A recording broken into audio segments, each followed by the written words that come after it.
Good morning, friends, and welcome to worship. Happy fall, or almost fall. I guess tomorrow is technically the first day of fall. Well, while I'm making this recording, there are workers out in the narthex working on our bathroom project. It's coming back together, so yay. And a big thank you to Lloyd and Lorraine and the design team for working so hard on this. And it's fun to see it finally coming back together.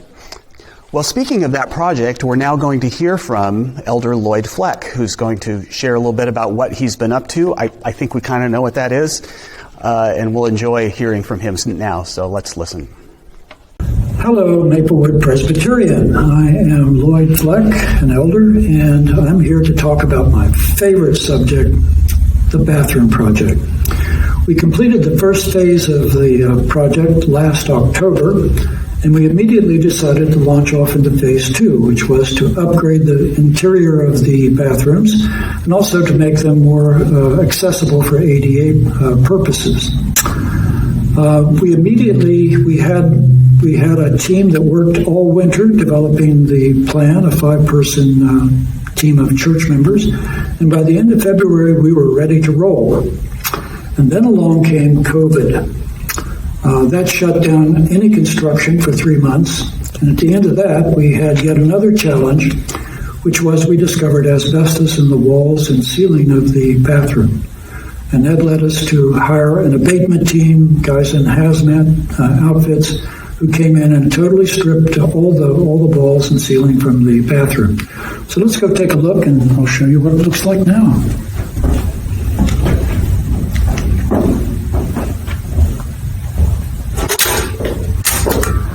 As you can see, there's just nothing there except the bare essentials.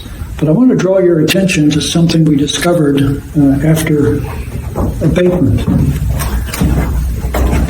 This is a chimney which contains the flue from a furnace, which is directly downstairs. And as you can see, there's a lot of discoloration of the beams and posts there, which indicates there's water seeping down from above. So that told us there was something very unpleasant going on up on the roof. So we contacted a roofer, and the first time we went up on the roof, we heard a crunching sound as soon as we stepped off. And that indicated that there was rotten plywood beneath the covering. So to make a long story short, on the 11th, the roofer started the work. He tore off the covering, and sure enough, there was some really bad rot. It's kind of a miracle that we didn't fall through the roof, really. And so he finished up all of the repairs, so we now have a good roof over our heads. He finished up last Friday. So this leads me back to asking you for money. It's going to the cost of the abatement and the roof has set us back a lot. And so we're going to need your support to help us, again, reach our goal to get this done. My rough guess is that it'll probably take about as much money for phase 2 as we had on phase 1. So if you can, write us a check, mail it to the church, and just make the notation renovation fund. And if you can't spell that, then just write toilets on it, and it'll get to us. So this is my prayer that we'll be able to raise the funds to get this job done. Otherwise, when you come in, when we meet again, this is what you'll see here in the social hall. Not much privacy here, so let's get it done. So again, be safe, be healthy, and God bless you. Well, thank you, Lloyd, and thanks to all of you for your generosity in supporting this project, a project that we'll all get to enjoy once we get back together, whenever that is. And I meant to tell you there might be some hammering and sawing out there and drilling. I don't know if you'll hear it or not. I mean, I can hear it a little bit, but I don't know if it's going to get into the microphone. So if you hear noises, that's what that is, along with my scratchy voice from the smoke that's been around for the last week or so. Well, our series these past few weeks has been along the theme of perseverance. Perseverance in mind and heart, perseverance in hope, and perseverance in prayer. The pandemic, social transition and turmoil, which includes racial struggles and political rancor, and the possibility of COVID-19 making a resurgence this fall, which will require continued physical distancing, with all of that going on, we need to persevere. We need the Holy Spirit's help to keep us encouraged and strengthened, and to keep us thriving and moving forward in faith and trust and in action. And that's our theme this morning, being people who persevere in doing good, in restorative action, as I'm going to call it. And I'm approaching that theme this morning by talking about justice and mercy, and how to act in restorative ways as God's people. Because true justice is restorative. Mercy is restorative for everyone. And one of my goals this morning is to enlarge our understanding of the meaning of justice biblically, and see how much God's heart is a heart of justice, and how much it is required of God's people to be people of justice and mercy, even when the going gets tough. Well, instead of one longer reading this morning, I have a few shorter passages for our reflection. Our theme text for this series has been from Hebrews 12, which says in part, "Let us run with perseverance the race that is set before us, looking to Jesus, the pioneer and perfecter of our faith." And along the theme of persevering and doing good, the Apostle Paul says this in Galatians chapter 6. "Let us not become weary in doing good, for at the proper time we will reap a harvest if we do not give up. Therefore, as we have opportunity, let us do good to all people." And a short passage from Amos chapter 5. This is perhaps one of the most famous, if not the most famous passage in the prophets of the Old Testament, or for some people it's the most famous passage of the Old Testament that they know. The entire book of Amos, if you can get through it, Amos is a salty prophet. He minces no words and pulls no punches as he speaks on God's behalf. The entire book is basically about the people's neglect of the poor, and their self-satisfied accumulation of wealth at the expense of the poor. And God's calling them out about it, and calling them out about their fancy but empty worship because of their callousness and of their perpetuating of injustice. So God says through Amos, "But let justice roll down like waters, and righteousness like an ever-flowing stream." I read a short passage from Isaiah 42. This is a text we would traditionally read during Lent or during Holy Week, as it points to Jesus Christ, the suffering servant. It says, "Here is my servant whom I uphold, my chosen one in whom my soul delights. I have put my spirit upon him. He will bring forth justice to the nations. He will not cry out or lift up his voice or make it heard in the street. A bruised reed he will not break. A dimly burning wick he will not quench. He will faithfully bring forth justice. He will not grow faint or be crushed until he has established justice in the earth." So Jesus perseveres in justice. He does not grow weary in establishing justice. And the scripture I want to focus on this morning, mostly for our reflection, is Micah 6:8. Like in Amos, in Micah, there's a criticism of the people's worship and their sacrifices while they continue to ignore the needs of the poor and the disenfranchised. And God tells them what real worship is, what real sacrifice is, with these words. "He has told you, O mortal, what is good, and what does the Lord require of you, but to do justice, and to love mercy, and to walk humbly with your God. This is the word of the Lord. Thanks be to God." Well, obviously, here are some scriptures that reveal how central justice is in the Bible, and how close to God's heart it is, because the poor and disenfranchised are so close to God's heart. So much so that Jesus said, "Blessed are the poor, and blessed are the merciful." That is, those who enact justice and live restoratively. Justice, unfortunately, has become a troublesome word, though. It's been politicized, it's been polarized, or has caused polarization. It is seen by some to represent an agenda that certain other people have to the exclusion of the gospel. But friends, the word justice, or the concept of justice, is a gospel word. It's a Bible word. It's one of the Biblest Bible words there is. but it has fallen out of use, or it has been misunderstood and misrepresented. And there's some history as to why this has happened. In the early 1900s, many white Protestant churches split over a social justice versus gospel controversy, mostly as a reaction to the social gospel movement. You know, a movement characterized by efforts to help the poor, of work towards racial reconciliation, even 100 years ago, and work to create just systems within our society, which ironically came out of the last Great Awakening in America in 1904 and 1905. Social justice was a huge aspect and outgrowth of that revival, as it is in all revivals. Social justice has always been part of any revival of spirit. But unfortunately, some pastors and church folks didn't like that. So they forced the question, are you going to choose the gospel or social justice? Because social justice didn't look and sound like the gospel that they knew, which was personal conversion and personal salvation and all of that. And 100 years later, that question still lingers. But that's a question that the Bible and God never ask and never separate. The God who brings us salvation is also the God who reigns in justice and mercy. So it's a false dichotomy to say justice or gospel. They're not mutually exclusive. I'm going to be recommending a couple or three books today. And the first one is called The Hole in Our Gospel by a man named Richard Stearns. Richard Stearns was the president of World Vision, which is the largest non-governmental relief and development organization in the world. It's a strong Christian organization.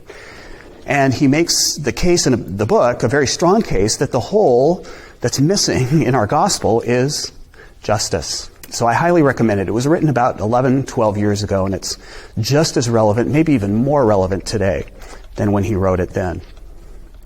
Well, it's a bummer and a tragedy that the gospel or justice legacy continues today because of a century of teaching that social justice is anti-biblical or it's liberal. Instead of being taught the biblical foundations of it, many Christians reject the idea and the practice of justice out of a genuine desire to follow Christ and to share the gospel with others, of course. But justice is gospel. It's a big part of it. Another reason for the church's misunderstanding of justice is because in Western culture, we have a limited understanding of what justice is and means. In our Western mind, it has mainly to do with laws and courts and civil authorities, and justice is administered there primarily. In addition to that, the Western concept of justice brings to mind judgment and punishment. We want justice for most Americans means he's going to get what's coming to him. He deserves it. And that has leaked into our theology and our understanding of who God is and what God does. That's a retributive understanding of justice, which has to do with vengeance and punishment. The Bible defines and exhibits justice not as retributive, but as restorative. So the dichotomy I want us to think about is not justice versus gospel, but retributive justice versus restorative justice. The latter being the biblical form and expression of justice.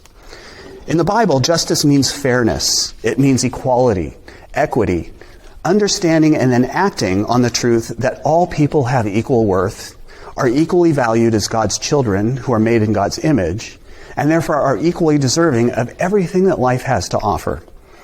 It's more than what happens in a court of law. That's important, but that's only part of it. And justice, biblically speaking, is something that all of God's people, all of us, are called to exercise in our daily life and interactions with others. The work of justice is not something that is simply left to the courts of the land.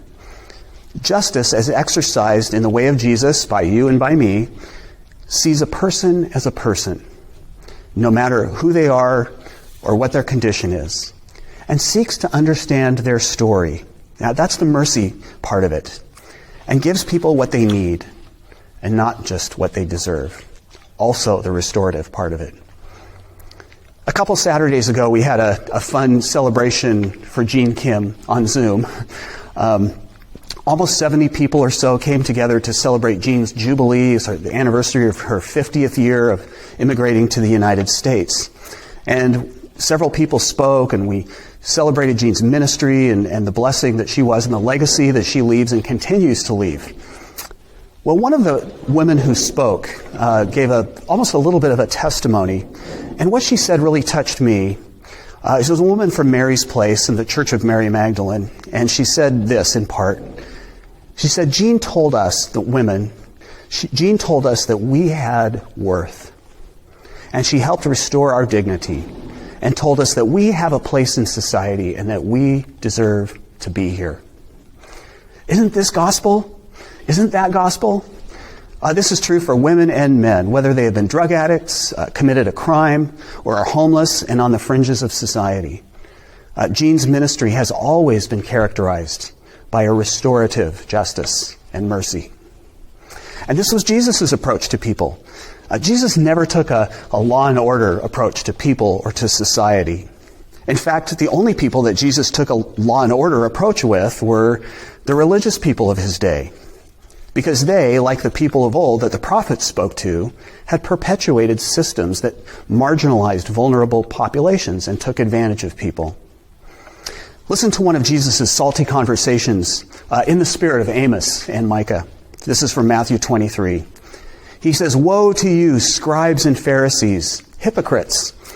For you tithe mint, dill, and cumin, yet have neglected the weightier matters of the law, justice, mercy, and faith." He practically quotes Micah 6:8 there.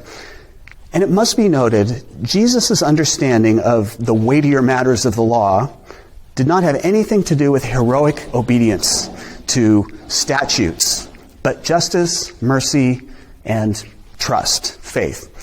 These are the weightier, substantive, substantial matters of the law because they are what the law points to. They're at the heart of the law and all laws, justice, mercy, and trust. Parenthetically, in last week's parable and sermon on persevering prayer from Luke 18, I didn't notice this until I was preparing today's message. I kind of thought back to Luke 18 and went, wait a minute, I've seen that word justice in that passage. And I went back and read it. And it says that the woman who pestered the judge received justice, Jesus says. She was being treated unfairly. She was a marginalized person in that society. She was a widow, being taken advantage of by the authorities. And Jesus describes the lesson this way. Will not God grant justice to those who cry out to him day and night? I tell you, he will grant justice to them. So Jesus puts persevering prayer in the context of a cry for justice and God making things right. Well, right now, in thinking about persevering in doing justice, loving mercy, and walking humbly with God, I'd like us to reflect on all of this for a moment in terms of racial justice specifically. Mercy and restorative justice for those who have suffered because of systemic racial injustice and prejudice. And humbly looking at ourselves and the part we can play in living restoratively in light of this in today's society. Now, if you don't like the word justice, if that rubs you the wrong way, or of doing justice, then think of it this way, of living restoratively. I really like that because it is so descriptive of how we can live as people who are restorers in Christ and as ambassadors for Christ. And I'll introduce this with a story. I have friends, a husband and wife, who live on Whidbey Island, and they live in a small house on a small bluff on the western side of the island, which has a vast view of Puget Sound. And they came home one day and noticed a little bit of a bad smell in the house, and they figured, well, you know, dampness, must, mold, or whatever, and so they tried to clean the house and put air fresheners in. But day after day, they noticed the smell wasn't going away. Well, after a short vacation of like less than a week, they came home and discovered that their sort of bad smell had turned into a major stink. It was rancid and nauseating. It had gotten into their carpet, it got into their curtains, it got into the clothes in their closet, it had gotten into the furniture. So they called an environmental services company to kind of troubleshoot this, or maybe clean their house and freshen it up. They actually called the fire department. They even called the police because they thought, well, maybe there's a dead body. Is anybody missing, you know? And while this was going on, a fellow church member who happened to be a marine biologist heard about it and said, you probably have a dead animal underneath your house.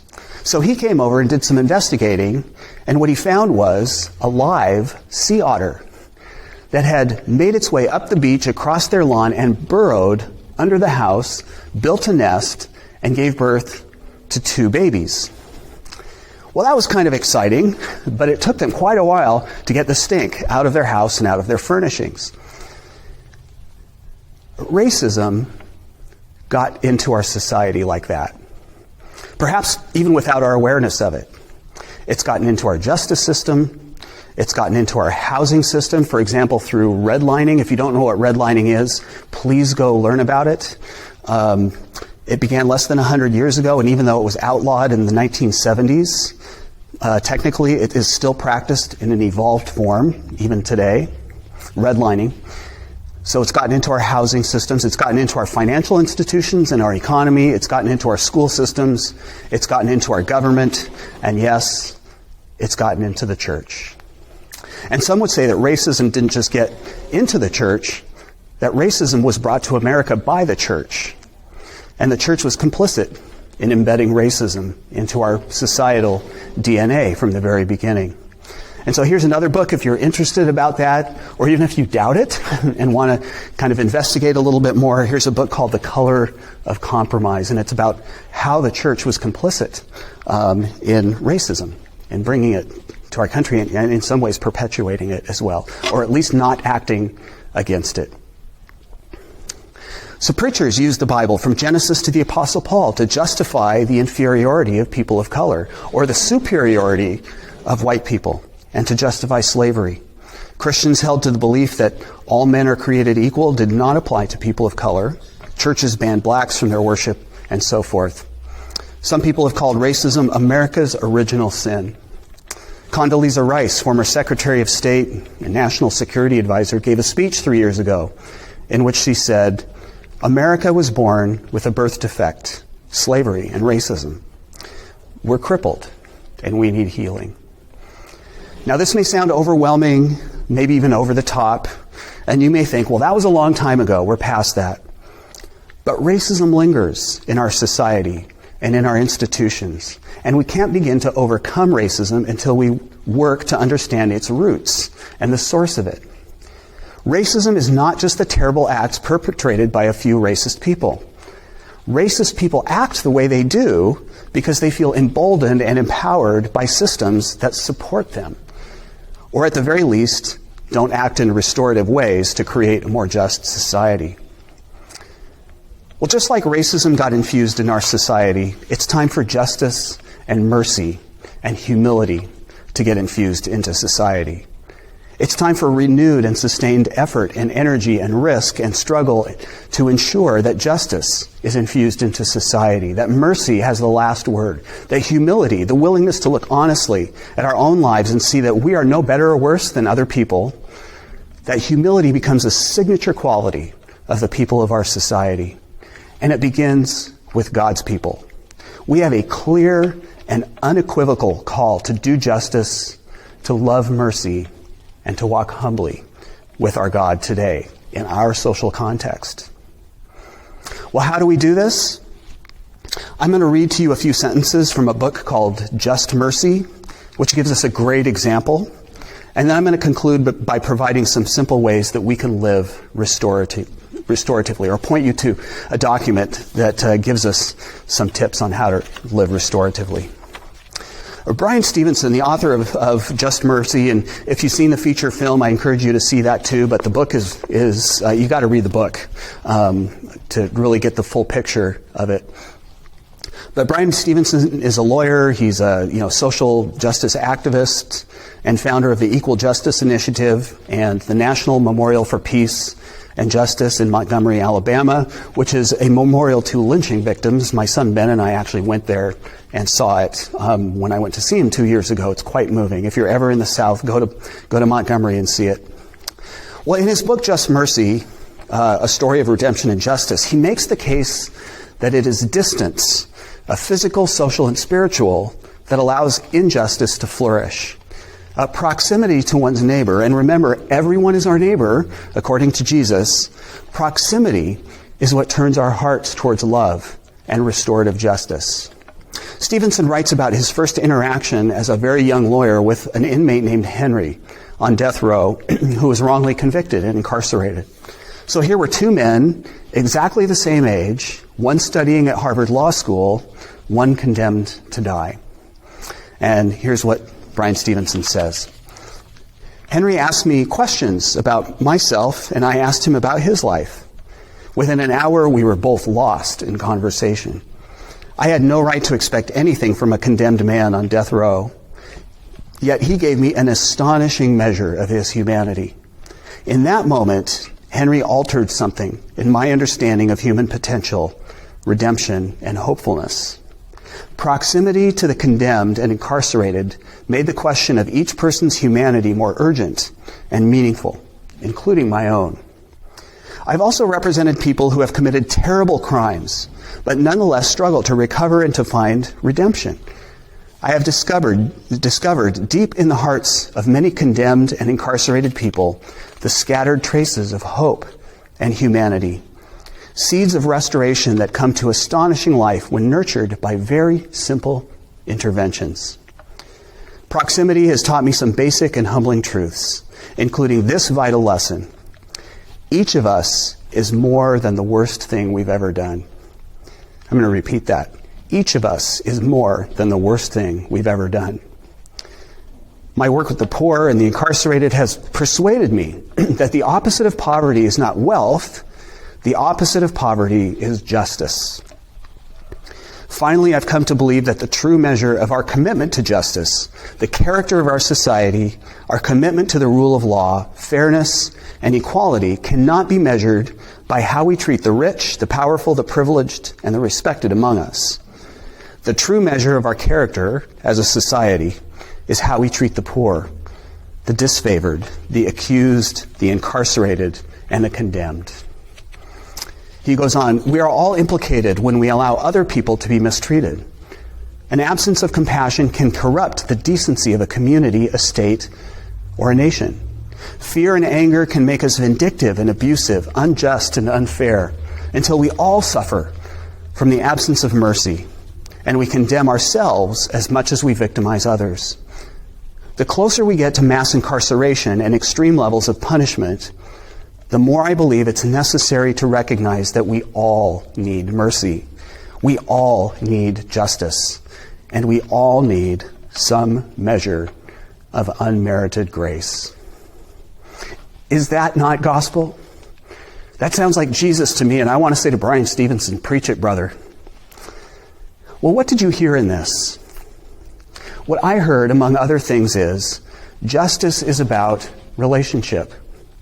Mercy is about relationship, proximity, nearness to someone, to hear and understand their story for the sake of mercy and restorative justice and understanding our common humanity.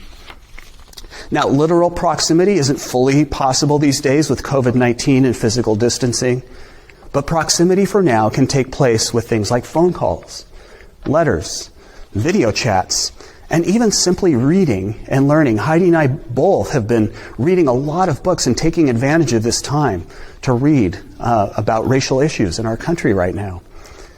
Like our OPOP team is doing with Dan Anderson, and more to come in the coming weeks, so stay tuned about that. Well, when done right, justice is mercy, mercy is justice. And humility requires us to leave any judgment to God and to reflect on our own lives and on our own part in acting restoratively. It requires us to be in proximity to people and see that we are not all that different from each other. Justice is restorative. As the Apostle Paul says, let us not grow weary in doing good to all. In closing, I'm simply going to point you to a document. It's going to be posted on our website. It's actually at the end. I put it also at the end of my sermon notes if you want to go check it out there. And I encourage you to go. Please go check it out. It simply says at the top, 10 ways to live restoratively. And these are 10 pretty simple, not too difficult, maybe a little bit challenging some areas, places where we can take steps to be people who live restoratively and humbly, to do justice and to love mercy. So please go check those out. And at some point down the road, when we gather back together, I would love to have conversations about this with all of you. One of my struggles in giving these sermons is not being able to talk to you in the hallways or during the week. And so please get in touch with me, even though we're socially or physically distanced right now. Call, text message, email, and we can have some conversation now, even through Zoom.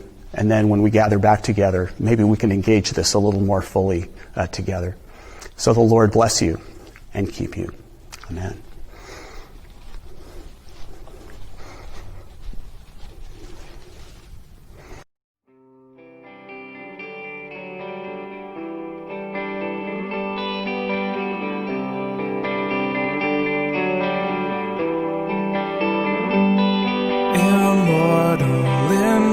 Invisible, God only wise, in light inaccessible, hid from our eyes, most blessed, most glorious, the Ancient of Days, almighty, victorious, thy great name we praise.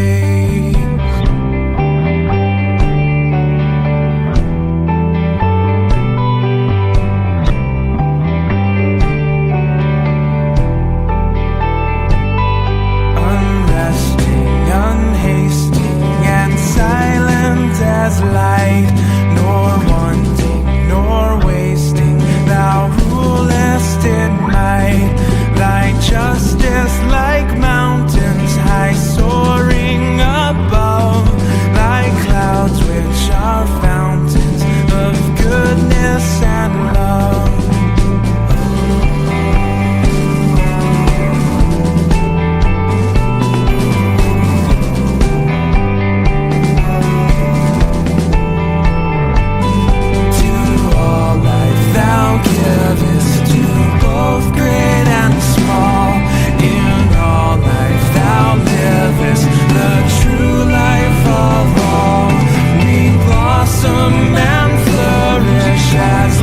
On the